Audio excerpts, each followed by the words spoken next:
Hey, what's up guys? Welcome back. Today it's time to do some polishing on this guitar.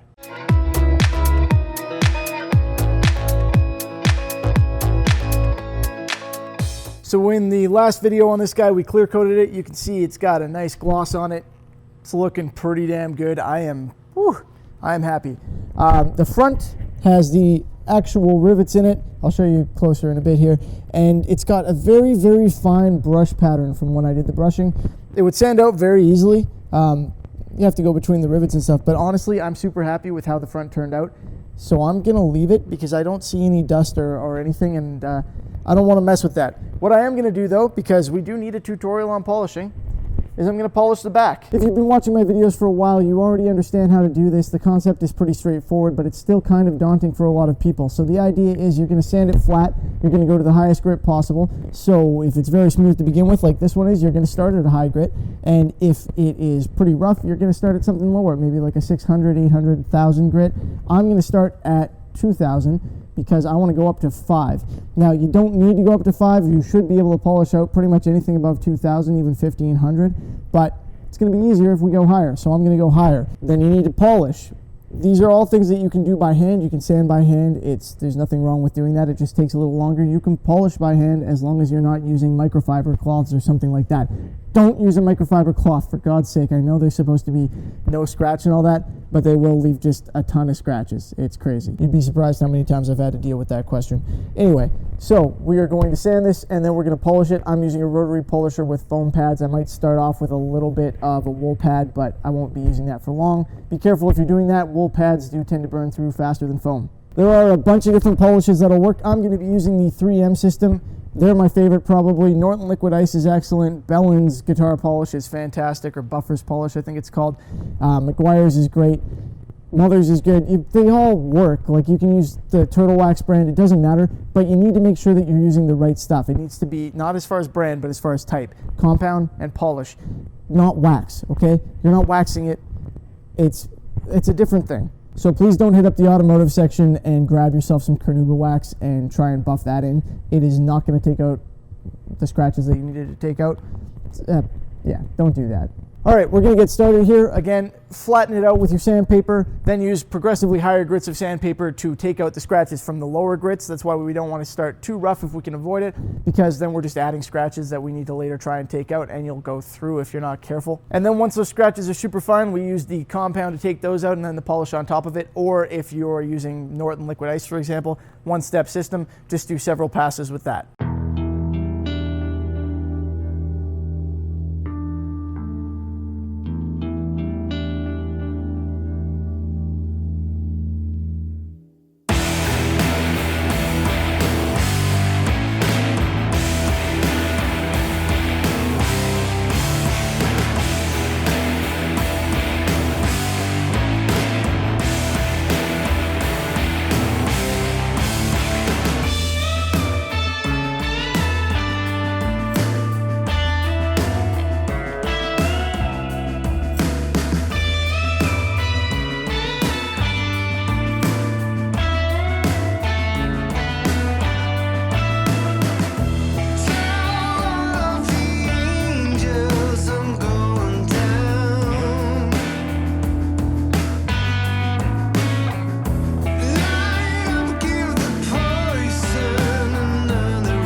All right, so that is all there is to it. Get a nice polish on the back of your guitar. Good shine. Yeah, pretty straightforward stuff. This polyurethane is a little bit harder to polish than, say, a lacquer, or at least in my opinion it is, because it's a harder finish. And depending on what catalyzed polyurethane you use, you will notice that, you know, some of them are harder than others. So just take your time. It's pretty straightforward stuff. It just requires a little bit of patience. So as always, guys, thank you for watching. If you're interested in picking up one of these guitar kits, check out the link in the description below for an affiliate link to Solo Music Gear. It's a great kit. I've had a lot of fun working on it so far, and I'm looking forward to getting it finished up. If you liked the video, please feel free to give it a thumbs up. I would appreciate that, and subscribe if you haven't already so you can see how this thing turns out when it's all said and done. And yeah, that's it. Hope you liked it. See you next time.